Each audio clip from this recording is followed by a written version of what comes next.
America बातचीत की table पर आए और क्या निकला यह भी आपको मैं बता देता हूं। पहला युद्ध विराम अमेरिका ईरान के बीच जून 2025 में हुआ, जब 2025 में अमेरिका ने ईरान पर हमला किया था। 12 दिन की लड़ाई चली। 24 जून 2025 को हमला हुआ था। इसराइल और ईरान, अमेरिका ने मिलकर ईरान पर हमला किया था। इसके बाद अस्थायी युद्ध विराम हुआ। अमेरिका ईरान तनाव और परमाणु विवाद जारी रहा। उसके बाद दूसरा बड़ा सीजफायर 28 फरवरी के हमले के बाद अप्रैल 8, 2026 को देखने को मिला। पाकिस्तान की मध्यस्थता से करीब 2 हफ्ते का सीजफायर हुआ। ईरान ने 10 सूत्रीय शांति प्लान सामने रखा। ट्रंप ने सीजफायर को आगे बढ़ाने का फैसला किया। फिर इसमें पाकिस्तान की एक्टिविटी शुरू हुई। 14 जून 2026 जहां पाकिस्तान मेमोरेंडम बनाया गया। पाकिस्तान में अमेरिका ईरान के बीच अंतरिम समझौता हुआ। 7 दिन तक लड़ाई नहीं लड़ेंगे। होर्मुज खोलने पर बात बनी। लेबनान में हिजबुल्लाह इजराइल संघर्ष रोकने की भी बात हुई। लेकिन 2026 में जुलाई को सीजफायर टूट गया। होर्मुज में जहाजों पर हमलों के बाद तनाव फिर से बढ़ा। अमेरिका और ईरान ने एक दूसरे पर समझौता तोड़ने के आरोप लगाए। जुलाई में सीजफायर की डील पूरी तरह से डीरेल हो गई और अब लेटेस्ट सीजफायर जो है वो होने की बात कही जा रही है अगस्त 2026 में। 25 और 26 अगस्त के दरमियान यह दावा किया जा रहा है रशियन मीडिया के हवाले से कि डील ईरान और अमेरिका में हो चुकी है और बहुत जल्द इसकी औपचारिक घोषणा हो सकती है। लेकिन मुझे बहुत उम्मीद नहीं है, क्योंकि यह बात आज रशियन मीडिया के हवाले से आ रही है कि डील हो चुकी है। आप याद कीजिए, अमेरिकी उपराष्ट्रपति जेडी वेंस भारत के दौरे पर थे। तब भी उन्होंने कहा था कि कूटनीति के जरिए मामले का समाधान होना चाहिए। इसके बाद अमेरिकी विदेश मंत्री मार्को रूबियो भारत के दौरे पर थे, जब उन्होंने कहा कि ईरान और अमेरिका के बीच डील हो चुकी है। ये उनके बयान, उनके शब्द हैं और बहुत जल्द राष्ट्रपति डोनाल्ड ट्रंप खुद इसकी घोषणा करेंगे। इस बारे में वो ज्यादा कुछ ना बोले तो यही ठीक रहेगा। उन्होंने अपने बारे में ये रिमार्क दिया था और उन्होंने कहा था इसका ऐलान ट्रंप करेंगे। उसके बाद ट्रंप की ये तस्वीर सामने आई थी जब उन्होंने इस डील पर साइन किया था। लेकिन ये सब कुछ महज औपचारिकता ही बनकर रह गई। अमेरिका के राष्ट्रपति का सिग्नेचर, कागज का एक टुकड़ा, उससे ज्यादा कुछ नहीं ईरान के लिए। दूसरी ओर खबर यह भी आ रही है कि ईरान ने ओमान के साथ बातचीत शुरू कर दी है। ईरान ने एक बार फिर ओमान के साथ स्ट्रेट ऑफ होर्मुज को लेकर समझौते की बात शुरू की है। खबर यह भी आ रही है कि ओमान के साथ ईरान का यह समझौता करीब करीब होने की उम्मीद है। इसके साथ समुद्री क्षेत्रों में मौजूद बारूदी सुरंगों को हटाने की योजना भी बनाई जा रही है और स्ट्रेट ऑफ होर्मुज में जहाजों के लिए नया अस्थायी रास्ता भी तैयार किया जा रहा है। इस बात की पुष्टि ईरान के एक सीनियर डिप्लोमेट ने भी की है। ईरान के मुताबिक प्रस्तावित समझौते के लागू होने पर फिलहाल जहाजों के इस्तेमाल के लिए किए जा रहे दक्षिणी समुद्री मार्ग को बंद किया जा सकता है और यह रास्ता ओमान के तट के पास से गुजरता है और अंतर्राष्ट्रीय स्तर पर मान्यता प्राप्त समुद्री मार्ग का हिस्सा है।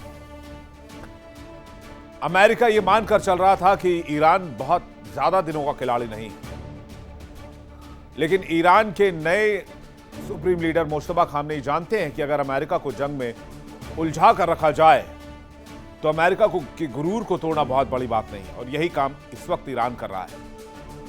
अमेरिका जंग में हाफ चुका है। मुश्तबा की बिसात पर ट्रंप फंस चुके हैं और यहां से निकलने का कोई रास्ता नहीं है। दुनिया को झुकाने का दावा करने वाले अमेरिका के राष्ट्रपति पर्शियन गल्फ में लाचार नजर आए। लाख कोशिशों के बावजूद, बेहिसाब सैन्य ताकत के बावजूद होर्मुज आज तक बंद है। ईरानी चक्रव्यूह में फंसी ग्लोबल इकोनॉमी का गला घुट रहा है और मुश्तबा अमेरिका के खिलाफ जंग का फाइनल खाका तैयार कर रहे हैं। उधर अमेरिका में डोनाल्ड ट्रंप के सामने मिड टर्म चुनाव की बहुत बड़ी चुनौती है। मिड टर्म चुनाव से पहले ट्रंप को ईरान के साथ समझौते की जरूरत है। डील के सहारे ट्रंप मिड टर्म चुनाव में अपनी बड़ी जीत का दावा करना चाहेंगे और ईरान से जंग में अमेरिका को अब तक कोई निर्णायक जीत नहीं मिली है। जीत तो छोड़ दीजिए, एक ऑब्जेक्टिव बता दीजिए जो अमेरिका ने हासिल करा हो इस वॉर में। जंग लगातार खिंचती जा रही है और इसलिए अमेरिका डील के लिए मजबूर होता दिख रहा है और ईरान के चक्रों में फंसा दिख रहा है। लेकिन सवाल यह है कि अमेरिका और ईरान के बीच में डील क्यों नहीं हो पा रही? आखिर फसाद की जड़ क्या है और ईरान की वो एक क्या शर्त है जिसमें पेंटागन के हाथ पांव फूलने लग गए? ईरान कह रहा है कि मिडिल ईस्ट के 19 ठिकानों पर तैनात 50,000 अमेरिकी सैनिक बोरिया बिस्तर बांधकर मिडिल ईस्ट खाली कर दें। 65 साल की मिलिट्री मौजूदगी को छोड़ना अमेरिका के लिए महाशक्ति के तमगे को उतार फेंकने जैसा है। पेंटागन के पास शर्त का कोई जवाब नहीं है, इसलिए वो मोहरे बदल रहा है।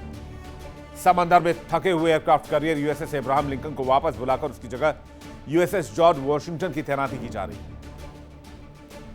अमेरिका की इतनी दादागिरी दिखाने के बाद जाहिर सी बात है उसे शर्त मंजूर नहीं, और यही कारण है कि अमेरिका और ईरान में डील पर बात नहीं बन पा रही है।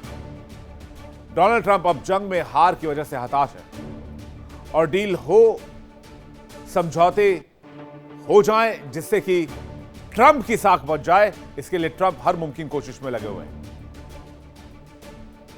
रूसी समाचार एजेंसी का दावा है कि अमेरिका ईरान में डील हो चुकी है, लेकिन ईरान ने फिर से वही शर्त रख दी है, जिसकी वजह से अमेरिका फिर से टेंशन में है।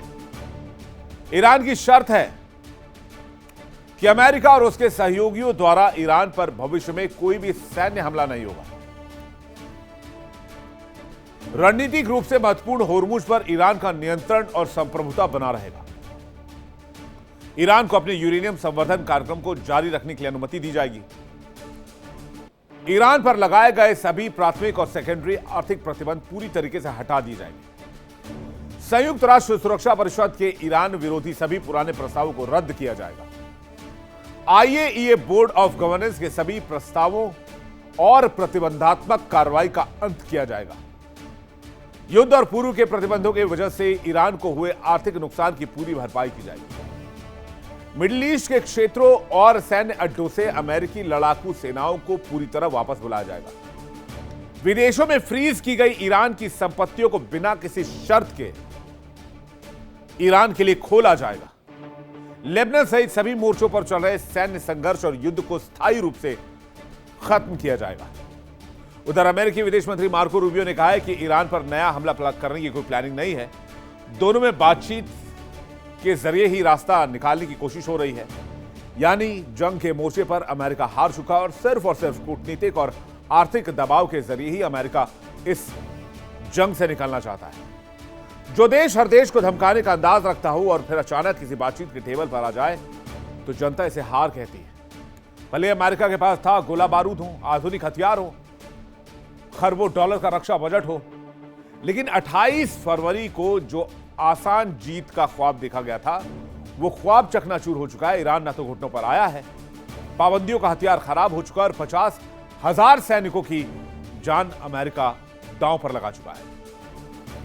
कहा जाता है ना कि सत्ता का घमंड जब जमीनी हकीकत से टकराता है तो महाशक्तियों की हालत ऐसी ही दिखती है, और यही हाल है ईरान से तनाव के बीच में अमेरिका की।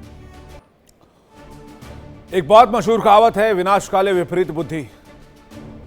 अमेरिका ने ईरान से जंग तो छेड़ी लेकिन ईरान को घुटनों पर नहीं ला पाया। अब ईरान को झुकाने के लिए, घुटनों पर लाने के लिए, हराने के लिए अमेरिका पूरी दुनिया से दुश्मनी मोल लेने के लिए तैयार है, और डोनाल्ड ट्रंप यह आत्मघाती कदम भी उठाने के लिए तैयार है, क्योंकि वो किसी भी तरीके से तेहरान को झुकाना चाहते हैं। खबर यह है कि ईरान को घुटनों पर लाने के लिए, ईरान को छलनी करने के लिए अमेरिका दुनिया के उन देशों को निशाना बनाने की कोशिश में है जो कभी ईरान के संपर्क में थे या जो आज ईरान के संपर्क में है, और उसे अमेरिका अपना दुश्मन मानेगा। अमेरिका ने ईरान के खिलाफ ऑपरेशन इकोनॉमिक आउटकास्ट शुरू कर दिया है। इसके जरिए अमेरिका ईरान के साथ साथ उसके दोस्तों पर भी अटैक करना चाहता है। अटैक इन द सेंस आर्थिक हमले, वो मिसाइल गोला बारूद वाले हमले नहीं, इकोनॉमिक सैंक्शंस, जैसा आपने टैरिफ के मामले में देखा था। जो अमेरिका का टैरिफ टेरर था पूरी दुनिया में, किसी भी देश पर डोनाल्ड ट्रंप मनमाना टैरिफ थोप रहे थे। जाहिर सी बात है अमेरिका ईरान को जंग में झुका नहीं पाया। अमेरिका का मकसद पूरा नहीं हुआ। ईरान का मकसद था कि वो ईरान के परमाणु कार्यक्रम को आगे बढ़ाए। अमेरिका का मकसद था इसे रोक दे। इतना सब कुछ करने के बाद, इतने लाव लश्कर के बाद, इतने सैनिक के बाद, इतने तामझाम के बाद, इतने बड़े बड़े जंगी जहाज के बाद भी अमेरिका टस से मस ईरान को नहीं कर पाया। बीते 6 महीने की भीषण लड़ाई, सैकड़ों एयर स्ट्राइक, दर्जनों कूटनीतिक चालें, हजारों बैठकें, लेकिन स्थिति जस की तस बनी हुई है। और अब अमेरिका ने फेंका है सबसे खतरनाक पासा। जिसे नाम दिया गया है ऑपरेशन इकोनॉमिक आउटकास्ट। यानी जो भी देश ईरान के नजदीक जाएंगे उसे इकोनॉमिक आउटकास्ट कर दें, चाहे वो कोई भी हो। यह महज ईरान के लिए नहीं है, बल्कि दुनिया के हर उस देश के लिए जो ईरान के साथ कभी रहा है, जो ईरान को सपोर्ट करता रहा है, हर उस कंपनी के खिलाफ है। यह एक इकोनॉमिक वॉर जो ईरान के साथ व्यापार करता रहा है, चाहे वो दोस्त हो, चाहे वो साझेदार हो, चाहे वो कॉम्पिटिटर हो, चाहे वो भारत हो, यूएई हो, चीन हो, रशिया हो, अमेरिका इन सब पर खुलेआम हमले करने को राजी हो गया है। आर्थिक अटैक करने की तैयारी। अमेरिका ईरान के सहयोगियों की कमर तोड़ना चाहता है और एक मैसेज ईरान को देना चाहता है कि आप जिन देशों के भरोसे अपनी इकोनॉमी को आज तक सस्टेन करते आए हो, उन देशों को भी अमेरिका नहीं बख्शेगा और उसके लिए अलग से आर्थिक सैंक्शन प्लान किया जा रहा है। अमेरिका को लगता है कि जब तक ये देश ईरान की अर्थव्यवस्था चलाते रहेंगे तब तक ईरान झुकेगा नहीं। पहले ये जान लीजिए कि ईरान का व्यापार किस देश से कितना होता है। आइए देखते हैं 1 2 3 4 5 के हिसाब से देखें तो दिक्कत यह है कि इसमें यूरोपीय यूनियन भी आता है। अब डोनाल्ड ट्रंप क्या यूरोपीय यूनियन के खिलाफ भी एक्शन लेंगे? क्या वहां दुश्मनी मोल लेंगे? क्या उस पर आर्थिक हमला करेंगे? कर सकते हैं, पहले टैरिफ के मामले में किया है। ईरान चाइना से सबसे ज्यादा व्यापार करता है। कुल संयुक्त व्यापार 32.38 अरब डॉलर का है, जो कि नंबर 1 व्यापारिक साझेदार है ईरान का। नंबर 2 यूएई, जो कि अमेरिका का बहुत खासम खास है। 28.17 अरब डॉलर का व्यापार संयुक्त व्यापार, इसमें आयात निर्यात दोनों शामिल है, इसलिए हमने इसको संयुक्त लिखा है। अब आ जाइए एक नेटो मुल्क टर्की, यह भी अमेरिका का लाडला है। 17.26 अरब डॉलर का व्यापार। अब क्या करेंगे ट्रंप साहब? इसके बाद आ जाइए चौथे नंबर पर इराक, 12.3 अरब डॉलर का व्यापार। और last but not the least 5 number पे टॉप 5 के हिसाब से, इसके बाद 6 से 10 की भी बात करेंगे, 6.74 अरब डॉलर यूरोपीय यूनियन। तो अमेरिका के पिछलग्गू हो गए 2, यूएई और तुर्की, और अमेरिका का साझेदार हो गया यूरोपीय यूनियन, यानी नेटो कंट्रीज ऑलमोस्ट। तो क्या इस पर एक्शन लेंगे? अब आगे आ जाइए आप। भारत के साथ बहुत ज्यादा नहीं है, 3.57 अरब डॉलर का व्यापार है। भारत के साइज के हिसाब से एक बहुत मिनिमम नंबर है। हां, पाकिस्तान का नाजायज औलाद पाकिस्तान, अमेरिका का नाजायज औलाद पाकिस्तान। पाकिस्तान की जो कुल कारोबारी लिमिट है वो है 3 अरब डॉलर, लेकिन यही पाकिस्तान ट्रंप का लाडला भी है और यहां का फील्ड मार्शल ट्रंप की गोद में बैठता है। क्या पाकिस्तान पर कार्रवाई होगी? रशिया और ओमान नेग्लिजिबल अमाउंट पर है, 2.48 अरब डॉलर, और ओमान 2.35 अरब डॉलर। तो कुल मिलाकर पाकिस्तान, तो अमेरिका पाकिस्तान से दुश्मनी मोल लेगा क्या? ले भी सकता है। यूएई, क्या अमेरिका यूएई से दुश्मनी मोल लेगा? इंटरेस्टिंग मामला है।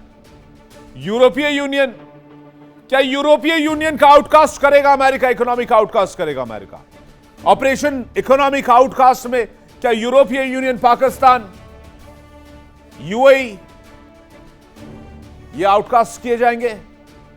इसका जवाब मिस्टर डोनाल्ड ट्रंप आपको बेहतर दे पाएंगे। बीते 6 महीने से जारी इस जंग में जमीनी हकीकत यह है कि ट्रंप प्रशासन सैन्य मोर्चे पर ईरान के खिलाफ कोई निर्णायक बढ़त हासिल नहीं कर पाए। अलबत्ता इस वॉर में अब तक 50 से अधिक सैन्य विमान अमेरिका के तबाह हो चुके हैं, जिसमें ड्रोन्स भी हैं, फाइटर जेट्स भी हैं। पहले आर्थिक प्रतिबंधों का ड्रामा किया गया, फिर कूटनीतिक ड्रामे चले, और अब इकोनॉमिक आउटकास्ट का ड्रामा शुरू किया है अमेरिका ने। ईरान की सत्ता और उसकी सेना आज भी अपनी शर्तों पर अड़ी हुई है। जब तोपों और बयानों से बात नहीं बनी तो अमेरिकी वित्त मंत्री स्कॉट बेसेंट ने एक ऐसा ब्लूप्रिंट दिया जो किसी आर्थिक नरसंहार से कम साबित नहीं होगा। मकसद साफ है, ईरान को जिंदा रखने वाली हर एक लाइफलाइन को काट देना, तेहरान को अंतर्राष्ट्रीय पूंजी बाजार और विदेशी मुद्रा से 100% बेदखल कर देना, वैश्विक नेताओं को सीधी चेतावनी, या तो ईरान से रिश्ते खत्म करो या फिर अमेरिका के एक्शन के लिए तैयार हो। बेसेंट का बयान साफ इशारा कर रहा है कि राष्ट्रपति ट्रंप दुनिया भर के राष्ट्राध्यक्षों को फोन घुमा रहे हैं। अल्टीमेटम दिया जा रहा है, व्यापार बंद करो। अमेरिका अब सिर्फ ईरान को निशाना नहीं बना रहा, बल्कि ईरान के साथ लेन देन करने वाले हर मुल्क की गर्दन पर आर्थिक तलवार लटका रहा है। लेकिन क्या हर मुल्क अमेरिका के इस कार्रवाई के लिए खुद को तैयार मानेगा या फिर जायज ठहराएगा? क्या अमेरिका इकोनॉमिक आउटकास्ट करेगा यूरोपीय यूनियन को? मैं फिर से पूछना चाहता हूं, जब स्कॉट बेसेंट इतने चौड़े होकर यह बात कर रहे हैं कि हम अमेरिकी कार्रवाई करेंगे, तो क्या स्कॉट बेसेंट चाइना के खिलाफ कार्रवाई करेंगे? सबसे ज्यादा व्यापार करता है, नंबर 1 पर है, नंबर 2 पर यूएई है। क्या यूएई पर कार्रवाई करेगा अमेरिका? देखिए इंडिया डेली 24/7 अब आपके स्मार्ट टीवी पर। इंडिया डेली मौजूद है सभी डिजिटल प्लेटफॉर्म पर लाइव और लगातार। इंडिया डेली 24/7 हर दिन राष्ट्र को समर्पित।